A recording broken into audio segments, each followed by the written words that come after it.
Hello, this is Raymond from ACG, and welcome to this edition of the Hot Seat. I'm excited today. Joining us from Infoblox is Jesper Andersen, who's the CEO. Jesper, thanks for joining the Hot Seat. Thanks for having me, Ray. Now, maybe before we get started, where are you located and how are things going on your end with this? What I'd say, the way I explain it, Jesper, is that I'm watching a horror movie and I can't change the channel, but how are things on your end? I'm in beautiful Fremont, California, so Bay Area. Our headquarters is headquartered in our company is headquartered in Santa Clara, but yeah, obviously all of us are working from home these days. So I've been here for a little while now, that's for sure. Okay, great. Now, one thing that maybe I'll start off is I saw the announcement with Warbird, I think it was Warbird Pincus Investment, right? Yeah.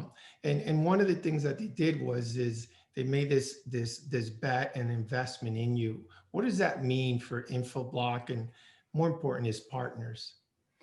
Yeah, it's first of all a great validation. It's actually a joint investment between Warburg Pincus and Vista Equity Partners. Vista being the sole owner of Infoblox over the last 4 years after we went from public to private. And now we're going to proceed with 2 investors. So delighted to continue with Vista Equity Partners, but also equally delighted by having Warburg Pincus to be an investor in Infoblox as well.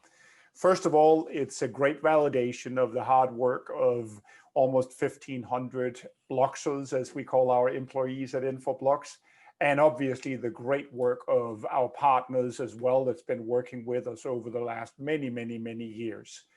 But more importantly, these 2 great private equity firms made this sizable investment in Infoblox because they see a real opportunity for Infoblox going forward.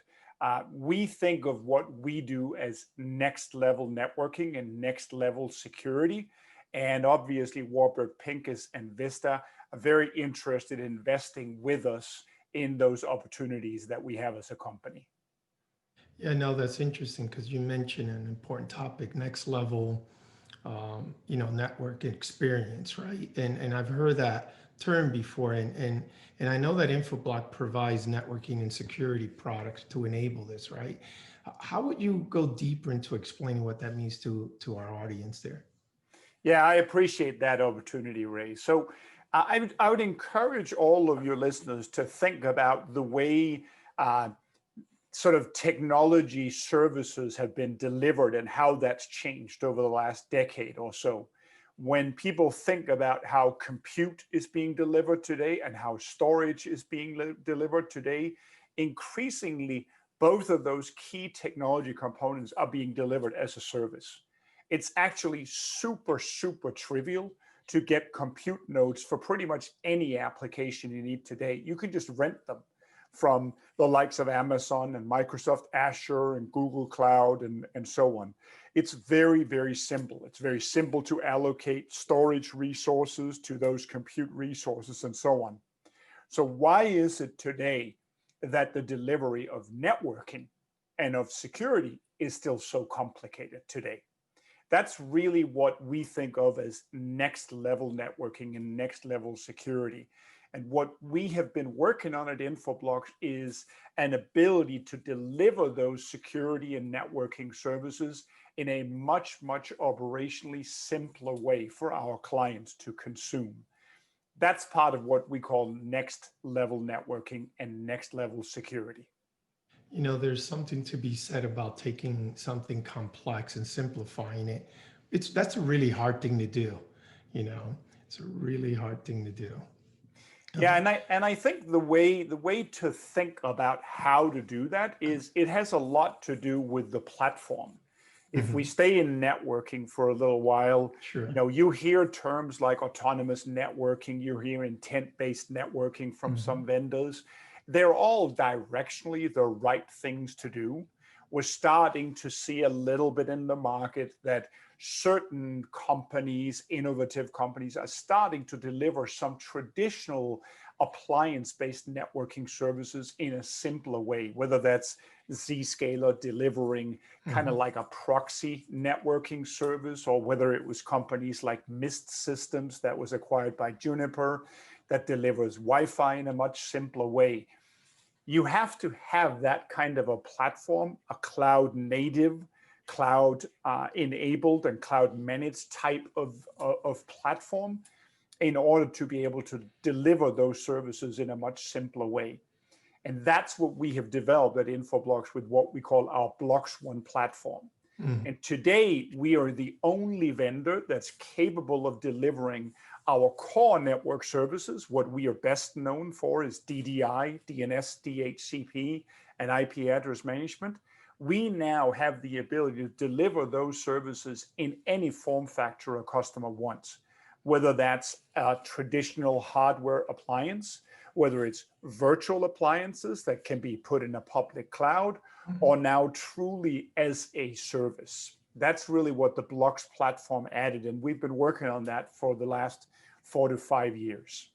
That sounds interesting because you mentioned, the cloud, right? And I think under your leadership, you've been able to expand your DDI capability from on-premise to the cloud, and then also build out the security business. Yep. But when we look at this area, there's been players in this areas in the past, right? To be frank, right? Yep. And but how do you differentiate, and how do you make that differentiation sustainable? Yeah, that's a really good question. I think having been in the networking industry for a good decade or more now, at the end of the day, unless you can automate all the capabilities and deliver them in a simple, seamless way, customers will find out there's only so much you can do with slideware.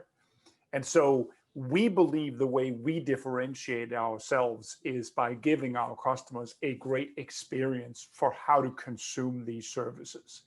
Infoblox has always been well known in our industry for providing a great level of automation. That's what our NIOS platform, our existing platform, is based on.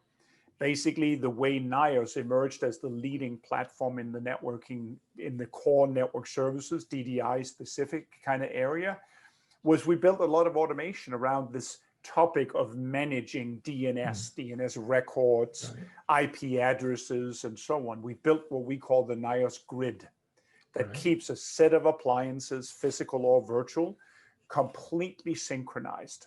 That it's pretty common that Infoblox customers save upwards of 50 to 75% of their existing OpEx that they previously had used in their teams in order to manage DNS and DHCP services and so on.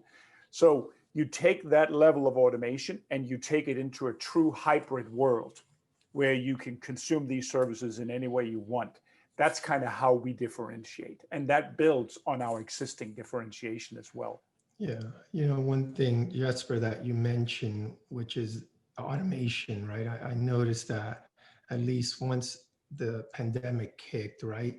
There's been, at least in some of the service providers I talked and some of the larger enterprise, they're like, boy, we wish we would have been more aggressive with automation. But what I tell them, hey, it's not too late. Take this as an opportunity so you could come out stronger, right? When we get to this new norm. I don't know if you agree with that or not. Wholeheartedly. I mean, it's been obviously been a challenge for a lot of companies, and I certainly sympathize with those customers and those companies that are in the hardest hit industries. It's not been easy with this pandemic, but I think the one thing that has stood out is companies that were deeper into their digital transformation have fared a lot better than those that didn't. And there's a lot of reckoning that's still to be had in boardrooms around the corporate world, where CEOs and where boards of directors will ask their companies and their teams, hey, why were we so ill prepared relative to our competitors in this area? We've certainly seen that amongst our customers and prospects as well.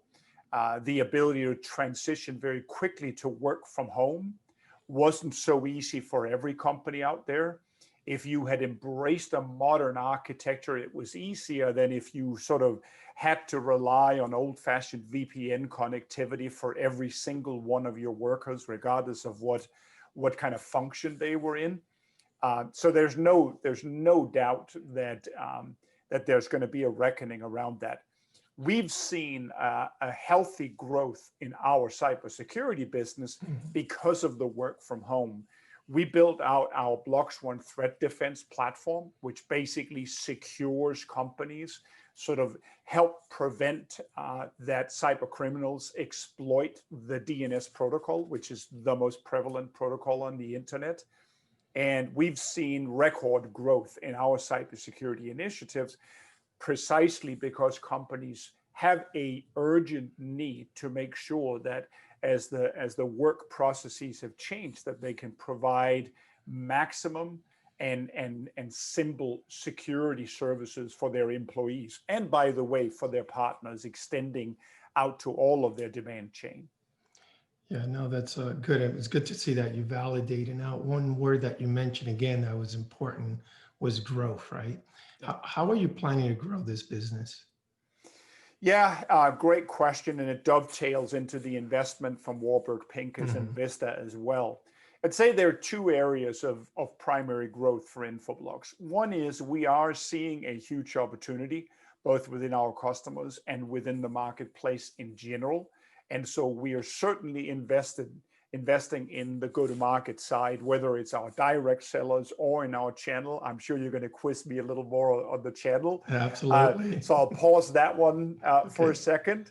And then the other area we're investing is on the product side. So we're significantly building out our solutions portfolio on this new BloxOne platform. That's obviously BloxOne Threat Defense, which was the first solution, our cybersecurity, DNS security sort of solution offering. BloxOne DDI being the second application on that platform. That's the industry's only fully functioned DDI solution that can be delivered truly as a service. And then you might have noticed that we did a small acquisition of a company called SnapRoute late last year. And that's an exciting team that's building out some pretty advanced next generation network and security capabilities that I'm sure we'll talk on about in the months to come as well. But I sort of see the two investments go hand in hand. Continue to invest in our solution set and portfolio, but really doubling down on a number of the sort of go-to-market investments, again, on the sales side, including channel, and on the marketing side as well. Yeah, well, you were right. You read my mind. As you know, I used to be a CTO in the channel. And one of the things that we always look for is a product that can help us differentiate and show our expertise, right? And being something that can be technical and simplified. But what opportunities do you see for the channel in some of your solutions there? Yeah, I think it's a very exciting time to be a channel partner, whether you're on the reseller side or you're on the distributor side. As completely committed as I am to this SaaS platform and the SaaS platform's entry into infrastructural type of services like networking and security, I'm equally committed to and convinced that this is a huge opportunity for channel partners.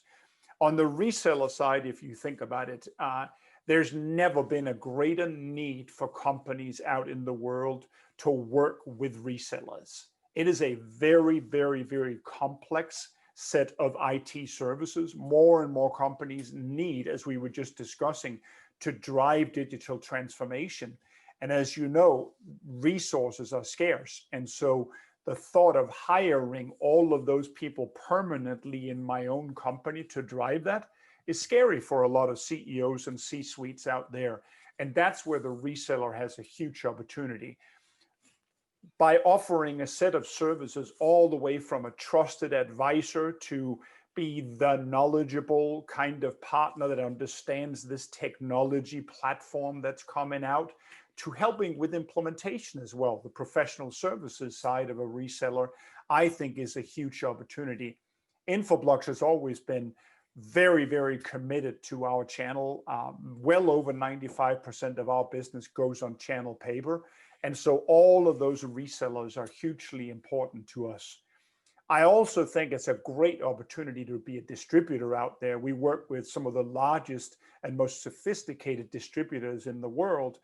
And the fact that the vendor landscape is changing more over to SaaS type of platforms means that there's a need for distributors that can provide an aggregation service of all of those SaaS services to these resellers. Because with SaaS comes an ease of use where it's easier for me to evaluate solutions, to do what we call POCs, to transact with those vendors via subscription style buying from a customer's perspective.